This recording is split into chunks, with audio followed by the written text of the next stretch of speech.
میں نے اپنے والد ماجد قدس اللہ تعالیٰ سرہ سے سنا کہ حضرت والا کے استاد تھے حضرت مولانا سید اصغر حسین صاحب رحمۃ اللہ علیہ، جو حضرت میاں صاحب کے نام سے مشہور۔ حضرت والد صاحب رحمۃ اللہ علیہ کے استاد بھی تھے اور بڑے صاحب کشف و کرامات بزرگ تھے، اور لیکن حضرت والد صاحب رحمۃ اللہ علیہ سے بے تکلف بھی بہت تھے۔ تو حضرت والد صاحب رحمۃ اللہ علیہ فرماتے ہیں کہ ایک مرتبہ مجھے پتہ چلا کہ حضرت کو بیمار ہے، شدید بخار میں ہے، تو میں عیادت کے لیے حاضر ہوا ان کی خدمت میں۔ تو دیکھا کہ بخار میں تپ رہے تھے، شدید بخار تھا، تیز بخار چڑھا ہوا تھا۔ تو جیسے جا کر پوچھا جاتا ہے تب حضرت کیسے مزاج ہے، طبیعت کیسی ہے؟ فرمایا الحمدللہ اللہ تعالیٰ کا بڑا کرم ہے، الحمدللہ میری آنکھیں ٹھیک کام کر رہی ہیں، میرے کان ٹھیک کام کر رہے ہیں،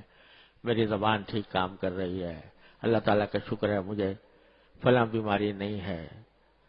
تو جتنی بیماریاں نہیں تھیں ان کا ذکر کیا کہ الحمدللہ اللہ نے مجھے ان سے محفوظ رکھا ہوا ہے، ہاں بھائی تھوڑا سا بخار ہے، دعا کرو اللہ تعالیٰ یہ بھی دور فرما دے۔ تو وہ جو بخار کی تکلیف تھی اس کو آخر میں ذکر کیا، اور جتنی تکلیفیں نہیں تھیں اور جو راحتیں میسر تھیں ان کا پہلے ذکر۔ تو جب اللہ کا بندہ کوئی شکر گزار بن جاتا ہے، جب اللہ تبارک و تعالیٰ کی طرف سے شکر گزار بننے کی توفیق ہوتی ہے، تو اس کا دھیان، اس کی توجہ وہ اللہ تبارک و تعالیٰ کی نعمتوں کی طرف زیادہ ہوتی ہے اور تکلیف کی طرف بہت کم ہوتی ہے۔ جو ہوتی بھی ہے تو اس کو بھی مانگ لیتا ہے، یا اللہ آپ کے فیصلے پر میں راضی ہوں، لیکن میں کمزور ہوں، اپنے رحمت سے میری یہ تکلیف بھی دور فرما دیجیے۔ تو شکر گزار بننا، قدم قدم پر آدمی اللہ تبارک و تعالیٰ کا شکر گزار بنے، اور یہ ایسی چیز ہے بھائی، ہمارے حضرت والا میرے حضرت عارفی قدس اللہ تعالیٰ سرہ اللہ تعالیٰ ان کے درجات بلند فرمائے، تقریباً ہر مجلس میں ہم لوگوں کو اس کی طرف متوجہ فرمایا کرتے تھے کہ ذرا تصور کیا کرو اللہ تعالیٰ کی نعمتوں کا، کیسی کیسی نعمتیں اس نے دے رکھی ہیں، ان کا ذکر تصور کر کے اللہ تبارک و تعالیٰ کا شکر کثرت سے ادا کیا کرو۔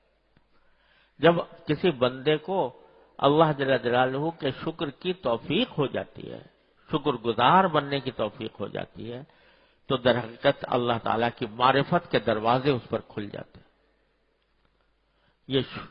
معمولی چیز نہیں ہے اللہ تعالیٰ کا شکر ادا کرنا، اللہ تعالیٰ کی معرفت کے دروازے اس سے کھلتے ہیں، اللہ جل جلالہ سے تعلق اس کے ذریعے مضبوط ہوتا ہے، اللہ تبارک و تعالیٰ کے ساتھ رابطہ استوار ہوتا ہے۔ جتنا زیادہ شکر ادا کرو گے اتنا ہی اللہ تعالیٰ کا قرب حاصل ہوگا۔ ارے یہ تو ہے ہی وعدہ اللہ جل جلالہ کا کہ لئن شکرتم لأزیدنکم، شکر کرو گے تو اور دوں گا،